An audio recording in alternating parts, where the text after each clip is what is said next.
आशा भाई, आजकल हर दूसरा शादीशुदा जोड़ा इस बात का रोना रो रहा है कि उनकी आपस में कंपैटिबिलिटी नहीं है, उनके ख्यालात और ज़हन नहीं मिलते, यहाँ तक कि बात तलाकों तक भी चली जाती है। तो इनके ख्यालात क्यों नहीं मिलते और इनका गुजारा हो कैसे सकता है? मैं मुख्तसरन आपको ये बता दूं, अगर कोई ऐसा जोड़ा जिसकी बात तलाक तक भी पहुंची हुई है ना, कंपैटिबिलिटी की वजह से, हमारी ये गुफ्तगू सुन ले, मुझे उम्मीद है उनकी कंपैटिबिलिटी हो जाएगी, सही बन जाएगी। पहले मुझे आप बताएं, आपकी कंपैटिबिलिटी है बेगम से? सच्ची बात तो ये नहीं है। मुझे आपकी शक्ल देख के अंदाजा हो रहा है कि नहीं है। हमारे कितने साल हो गए आपकी शादी को? 8 साल हो गए। बच्चे 2 है। फिर भी कंपैटिबिलिटी नहीं। सोच का बहुत फर्क है जी, इसी को कहते हैं कि कंपैटिबिलिटी नहीं है। कंपैटिबिलिटी नाम की कोई चीज नहीं होती रिश्तों के अंदर, बिल्कुल नहीं होती। इंसानों में नहीं होती।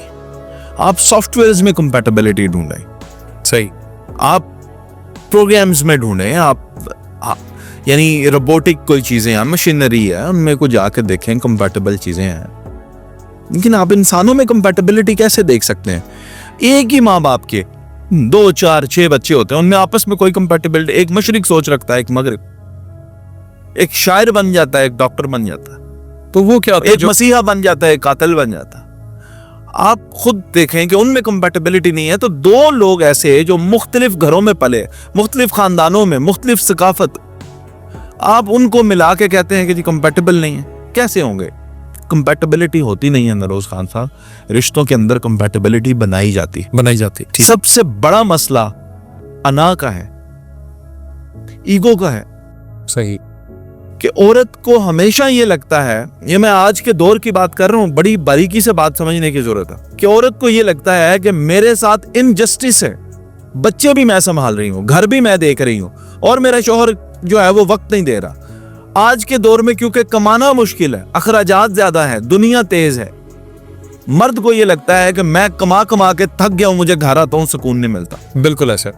ये कंपैटिबिलिटी इश्यूज बनते हैं आपके। आप गौर कीजिएगा, आज से सिर्फ और सिर्फ 30 साल पीछे चले जाएं, घर का एक फर्द कमाने वाला होता था, सब खाने वाले होते थे। जी, आपके बच्चे पैदा हो भी जाते थे तो आपके बहन भाई यानी चचा ताई मिलकर उन बच्चों को इस तरह से पाल लेते थे, माँ बाप को पता भी नहीं चलता था, बिल्कुल ऐसा। बच्चे पल जाते थे। बिल्कुल। आजकल का दौर बिजी है, घर के अंदर 9 अफराद हैं तो 8 कमाने पे लगे हुए हैं। सही, माओ के सर के ऊपर बच्चे भी हैं, घर का बोझ भी है, जिम्मेदारियां भी हैं।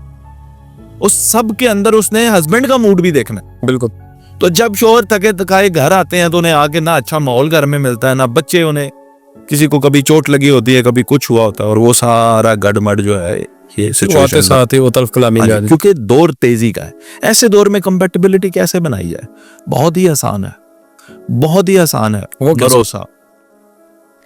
आपने हमेशा अपना गिला रखा है अपनी बीवी के आगे, सच बताइएगा। जी, आपने उसे ये जरूर कहा होगा कि मुझे ये चाहिए घर के अंदर, ऐसे कहा है ना जी।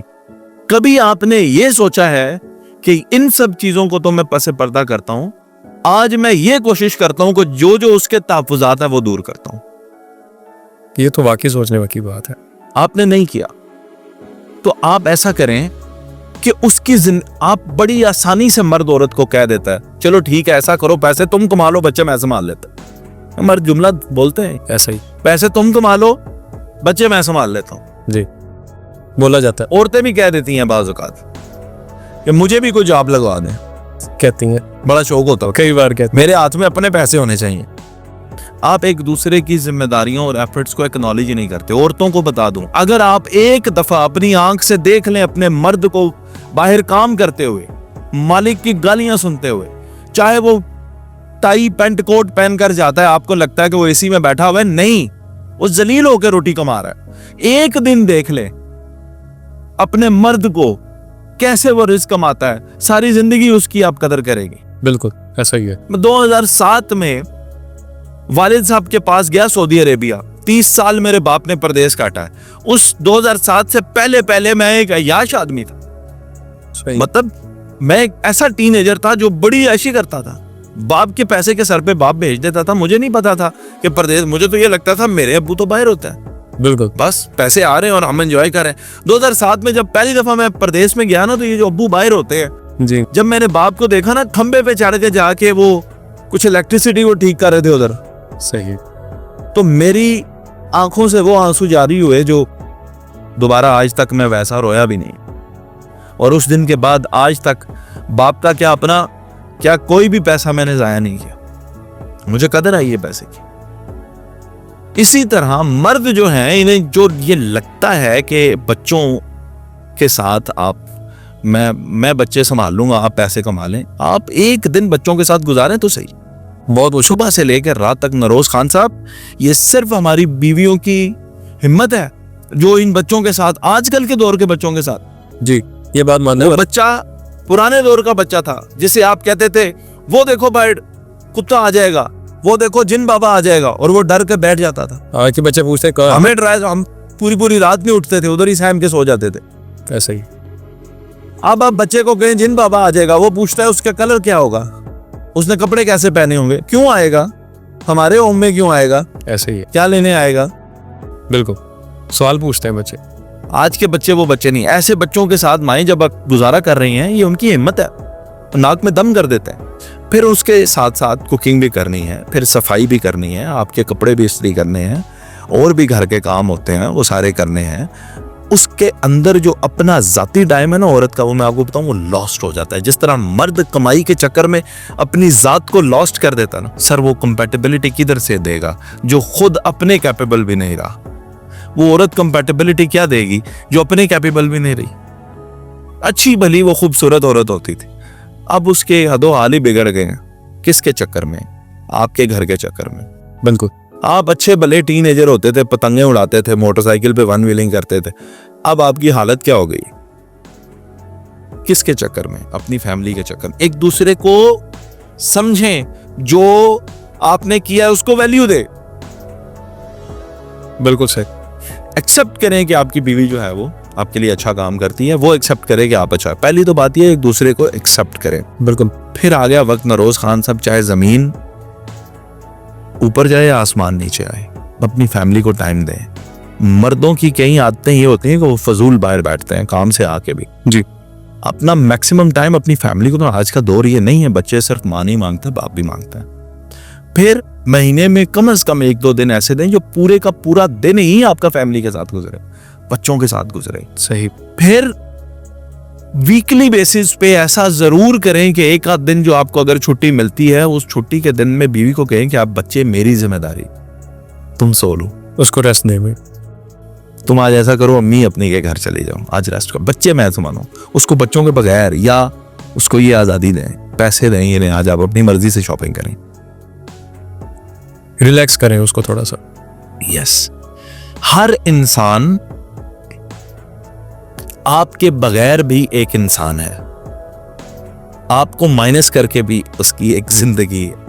ऐसा ही। जो आप नहीं सोचते, वो जो आपके बगैर उसकी जिंदगी है ना, वो भी उसे कभी कभी दे। क्यों नहीं कंपैटिबिलिटी आएगी? कंपैटिबिलिटी की ऐसी की तैसी कंपैटिबिलिटी तो आपके कदमों में आके बैठ जाएगी। आप सिर्फ एक दूसरे का एहसास तो करके देखें। और बड़े अच्छी तरीके से आपने रियलाइज करवा दिया। लेकिन ये बताएं कि बीवी के लिए तो आप ये बता रहे हैं, शौहर को कैसे रिलैक्स, यानी उसको भी तो रिलैक्स होने के लिए टाइम चाहिए। हाँ,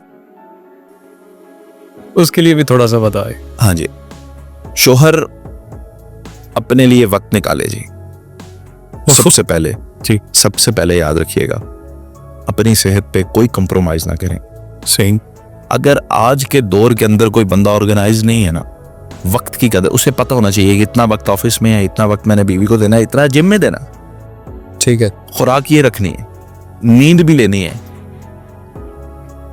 अपने दोस्तों के पास भी जाना है, ये नहीं कि वो छोड़ देना है। टाइम मैनेज करें। जैसे हम दरबारी लोग, हम दरबारों पे जा चले, तो मैं जाता हूँ, सारा कुछ छोड़ के जाऊंगा किस महीने में, चाहे 1 दफा जाऊं, 2 महीने में 1 दफा जाऊं, 6 महीने में 1 दफा जाऊंगा।